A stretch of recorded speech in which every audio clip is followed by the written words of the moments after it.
ملګرو السلام علیکم ورحمت الله وبرکاتو. خدای دې وکړي چې تاسو به راته روغ جوړ او خوشحاله وئ. زه یم سید الله حسن، یو ځل بیا تاسو لپاره د یوې نوې ویډیو سره راغلی یم. ملګرو په نننۍ ویډیو کې زه تاسو ته درښایم چې موږ څنګه کولی شو چې د فیسبوک آی ډي بنده کړو یا ختمه کړو. زیاتو ملګرو له موږ نه پوښتنه کړې وه چې موږ څنګه کولی شو د فیسبوک آی ډي بنده کړو، یې بیخي ختمه کړو. نو په دې اړه ما تاسو ته ویډیو راوړې ده. ملګرو دا فیسبوک انټرنیټ زده کړه چې کومه تاسو ته ښکاري دا زموږ خپله د فیسبوک آی ډي ده. په فیسبوک کې موږ هم ملګرو ته دغه طریقه ورښودلې وه په لیکلي ډول. هغوی په هم زیاتو زده کړي وي. اوس زه تاسو ته په ویډیويي ډول هغه ملګري چې موږ سره په واټساپ او ټلګرام کې دي هغوی هم میسجونه کړي وو، نو هغوی ته دا طریقه ورښایمه. نو تاسو به راشئ زموږ د فیسبوک د پروفایل ته.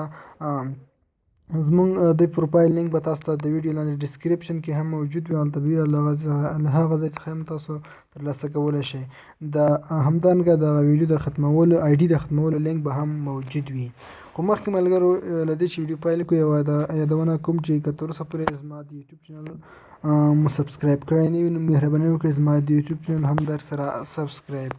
د سبسکرایب کولو لپاره د ویډیو لاندې سور د سبسکرایب بټن ووهئ او همدارنګه ورخوا کې چې د کوم ګنټۍ نښان راځي دا هم ووهئ تر څو زموږ هره نوې ویډیو تاسو ته ټول نه اول در ورسېږي. ملګرو راځئ چې ویډیو پیل کړو. ښه نو ملګرو تاسو به راشئ فیسبوک به راخلاص کړئ.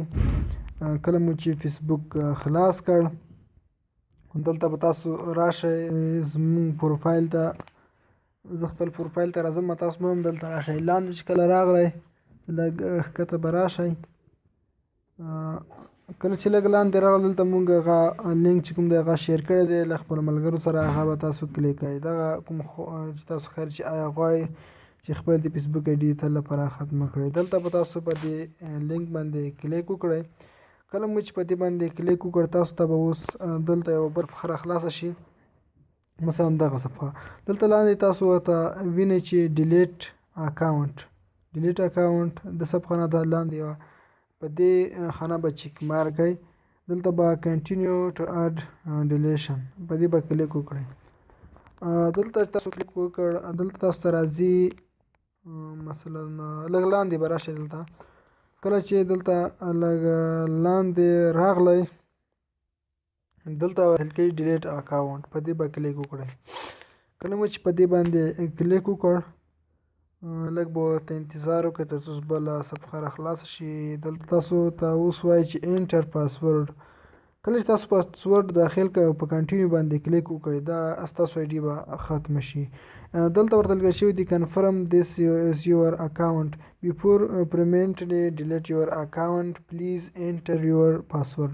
وایي چې دلته تاسو خپل پاسورډ داخل کړئ که غواړئ خپل اکاونټ ډیلیټ کړئ تاسو اکاونټ به ډیلیټ شي او په کنټینیو باندې به ورته کلیک وکړئ. ملګرو موږ نه غواړو چې اوس خپل اکاونټ زه ډیلیټ کړم، خو تاسو که چېرته غواړئ په دې طریقه تاسو کولی شئ.